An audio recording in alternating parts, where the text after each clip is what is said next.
ఇప్పుడు మన మధ్య ఉన్నటువంటి రంగారెడ్డి జిల్లా నుంచి వచ్చినటువంటి మనోహర్ గారు మాట్లాడాల్సిందిగా కోరుచున్నాను. క్లుప్తంగా ఒక 2 minutes. కర్ణాటి మనోహర్ గారు.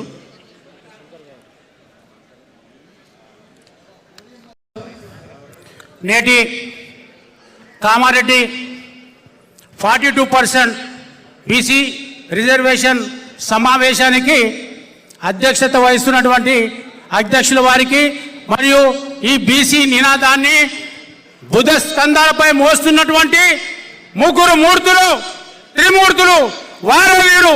ఒకరేమో శంకరుడు, ఈశ్వరుడు, రెండో వ్యక్తి మా చిరంజీవి గారు, మూడో వ్యక్తి విశాలాదన్ మహారాజు గారు. విశాలంటే విశాలమైన మనసున్న మనిషి.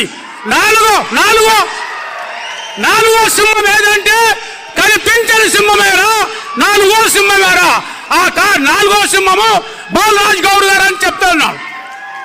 మరియు ఈ యొక్క సమావేశానికి వివిధ జిల్లాల నుండి, వివిధ మండలాల నుంచి, వివిధ గ్రామాల నుండి, వివిధ బస్తీల నుండి విచ్చేసినటువంటి నా బీసీ అన్నా తమ్ములకు, అక్కా చెల్లెలకు, యువతి యువకులకు, విద్యార్థులకు, మేధావులకు, కవులు, కళాకారులకు, ఉద్యమకారులకు మీ అందరికీ కూడా నా తరపున నమస్సుమాన్యం తెలియజేస్తాను. ఈ రోజు ఈ కామారెడ్డి నుండే ఎందుకు స్టార్ట్ చేసినాము మన బీసీ సమావేశం అంటే, అయ్యా ఇక్కడనే పుట్టింది 42%. ఎవరు మన రాహుల్ గాంధీ గారు ఇక్కడనే నాటెండు చెట్టు కాబట్టి ఇక్కడనే మనం నీరు పోయాలి, నారు పోయాలి, ఇక్కడ నుండి స్టార్ట్ చేయాలి. మన బీసీల ఐక్యత, ఇక్కడ నుంచి బీసీల ఐక్యత. జై బీసీ, జై బీసీ. మేమెంతో మనమెంతో ఇస్సా, ఇజ్జత్, హుకుమత్, ఈ 3 నినాదాలతోని ఈ కామారెడ్డి నుండి, ఈ గల్లీ నుండి ఢిల్లీ వరకు కూడా ఈ ముగ్గురు మూర్తులు ముంగలుంటే మనం అందరము వారి ఎండంటి ఉండి, అంటే ఒక సామెత ఉన్నది, సామ్నే ఇంజన్ పీచే డబ్బే.